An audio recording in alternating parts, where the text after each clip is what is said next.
Hey everyone, and welcome to AMC Movie Talk. Movie Talk for movie fans. I'm Crystal Kennedy, and this is the show that brings you all the day's biggest movie news with insight into what it all means.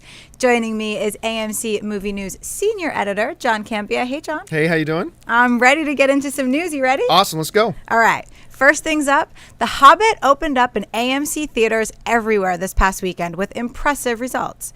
The Lord of the Rings prequel set a new box office record for December openings with $84.7 million. The previous record for a December opening was held by Will Smith's film, I Am Legend, which had made $77 million. It also marks the biggest opening of any of the Lord of the Rings Middle-earth movies. Return of the Kings opened with $72 million back in 2003.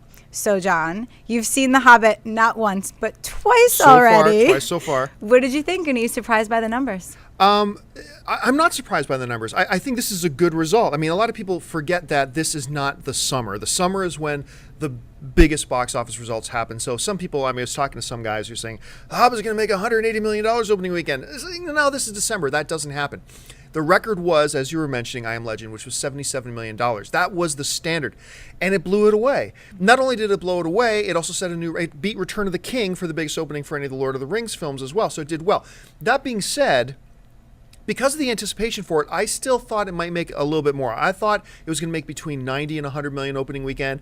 Still, set a new December record, nothing to be ashamed of. That's great. As far as the movie itself goes, I won't go into a full-blown review mode here, but I loved it. This movie is a masterpiece, an absolute masterpiece. Right now, it holds a 65% rating on Rotten Tomatoes, which just goes to show that 35% of the people in the world are idiots. This movie, if you are a fan of the book, this movie immerses you in Middle-earth. You know, I've heard some people complain, it's so slow. It's not slow. It's rich with narrative. I love hearing all the stories about the dwarves and the Battle of Moria and all this stuff. I thought it was brilliantly told, beautifully done. It's a long movie, sure, but I thought it was breathtaking. So, yeah, mark me down as one of the people who loved it. I think people just look for things to complain about on opening weekend. Sometimes so they do. We'll just leave them alone. All right. You can add a new name to the list of action heroes joining up for the Expendables 3. Action legend Jackie Chan said in an interview that he's agreed to appear in the third film of the franchise. Chan said Sylvester Stallone asked him to be in Expendables 2, but he was very busy shooting another movie. He agreed to be in part 3 as long as his role was bigger than just a minor role with a few scenes. John, does adding Chan to the Expendables franchise make sense? Absolutely makes sense. I mean, if you're talking about adding iconic action heroes, I have to admit, when people would talk to me about Expendables 3, Jackie Chan is a name that I haven't brought up before, and I'm kicking myself as to why not. He is one of the legitimate greatest action stars in the world. I mean, if you go back all the way back to his Drunken Master films, which are amazing, to his North American films, I love Shanghai Noon. I don't know why people don't talk more about Shanghai Noon, the one he did with Owen Wilson, not the sequel Shanghai Nights, which was a pile of crap. But Shanghai Noon was absolutely wonderful. Of course, we talked about his Drunken Master stuff. I think it makes sense. And you're already adding to a film that's going to be bringing back guys like Dolph Lundgren, Terry Crews, the toughest man in the world, Randy Couture, Sylvester Stallone, Jason Statham. And they've announced that they're bringing Nicolas Cage onto as well. They're still trying to get Harrison Ford and Wesley Snipes. So it looks like Expendables 3 is going to be a huge, huge ensemble cast. It's unfortunate that Chuck Norris won't be back. It's also unfortunate that Jean-Claude Van Damme won't be back. But adding a guy like Jackie Chan to the mix, we're still not sure if Jet Li is going to be able to be in there or not. Fingers crossed that he will. But, I mean, I've loved seeing Jet Li and Jackie Chan on screen together when they have before. And bringing in Chan, I hope they make him a villain. I hope they bring in Jackie Chan and he's a villain. I think he'd be awesome in that kind of a role. So mark me down. I think this is terrific news. It's great to see every man that you can put together with an action film be in one film. Yeah, it's such a great nostalgia boost. We already know that Jamie Foxx will be playing Electro in the upcoming Amazing Spider-Man sequel. But now we know a little bit about his costume. In an interview, Foxx revealed that the costume in the movie will not be the traditional green and yellow that we're used to seeing on the character, that they've instead decided to go with something new and less comic booky. John, good or bad idea to change the costume? Oh, you got to change the costume of Electro. I mean, Dennis, you were saying this yourself when we were talking about the Electro. What was the one thing you said? Yeah, this Jamie Foxx in it, but what's the one thing they got to change? The costume, because it looks ridiculous. I mean, in the comic book it looks fine, but I mean, if you actually replicate that in a movie form, yeah, it would look silly. It becomes a laughingstock. Now, there are some comic book characters that you can translate looks-wise directly to the big screen from the printed page. Batman works great. Thor looked great. Spider-Man translates great. But there are some characters in comic books that, hey, that works fine for the printed page, like Wolverine in his tight yellow spandex, or Electro in that ridiculous-looking outfit that he has. But that just won't work on the movie screen, and you got to make changes. The key to making a good comic book character into a good screen character is not doing it exactly as it is in the comic book. It's about capturing the spirit of it and making the changes where you need to make sure it's a good adaptation to a different medium, in this case from the printed page to the screen. So you got an Academy Award winning actor like Fox in this thing. I think he'll do a great job with the character, and I absolutely think you have to change the costume or else it's just going to be a joke. All right. I'm not a fan of costume changes, I have to say, but I think that you made a really good point on this one. So, the sequel to Rise of the Planet of the Apes opens in AMC theaters on May 23rd, 2014. However, don't expect to see James Franco in it. Franco this week said that he was originally going to have a small part in the sequel, but that since original director Rupert Wyatt left, no one has talked to him about it, and that he doesn't expect to be appearing in the film at all. John, is this a big deal if James Franco isn't in Dawn of the Planet of the Apes? First of all, I love Franco. I think he's a terrific talent, both in comedy and drama. This is a guy who can do it all except maybe host the Oscars. He can do absolutely anything. I love this guy. That being said, let's call a spade a spade. Rise of the Planet of the Apes was not about James Franco. And it wasn't about Frida Pinto, even though she's like maybe one of the top 3 most beautiful women on the planet. The movie was about Caesar, the ape, played by Andy Serkis, who also plays Gollum in the Lord of the Rings films, who probably should have got nominated for a Best Supporting Actor role for Rise of the Planet of the Apes. So going into Dawn of the Planet of the Apes, look, the first film, it was clearly about Caesar, not James Franco.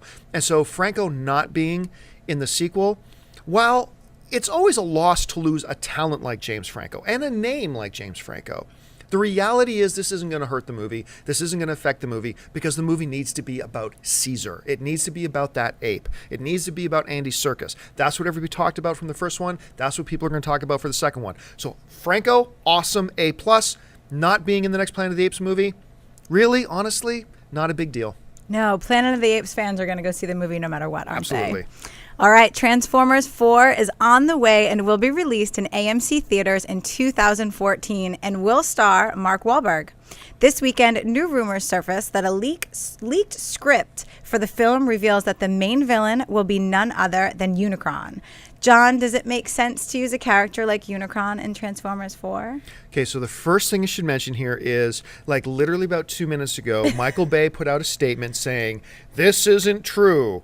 This is what he said. He said that nobody has seen the script except for me and his main writer. He didn't say Unicron wasn't in it. He simply said nobody's seen the script. But let's remember this.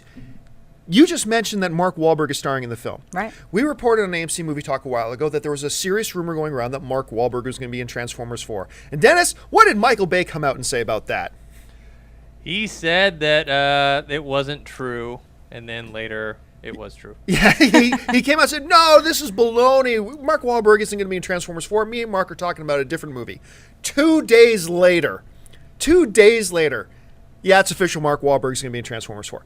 Michael Bay lies. And I kind of get why he lies, because he doesn't like a lot of stuff getting leaked out. And therefore, a couple of years ago, he let it be known that he was actually going to put out false information to try to keep people guessing and keep them off. And actually, frankly, I honestly don't blame him for that. I'm simply making the point is that when Michael Bay denies something, just forget it. It doesn't matter if he denies something. And I do think it's interesting that he just said, look, nobody has seen this script. Only me and my writer have seen it. Nobody else has seen it. But he doesn't actually deny the rumor that it's Unicron. So let's get back to the question. Is it a good idea to use a character like Unicron in a Transformers 4? For those of you who grew up actually having girls like them and having a social life that don't know about Transformers like I do, Unicron is a planet-sized transformer. He's a transformer. I'm putting this in the basic terms. He's a transformer who transforms into a moon or a planet, and he eats planets. He's a great character in the animated world, but you face a couple of problems bringing a character like that into a real motion picture.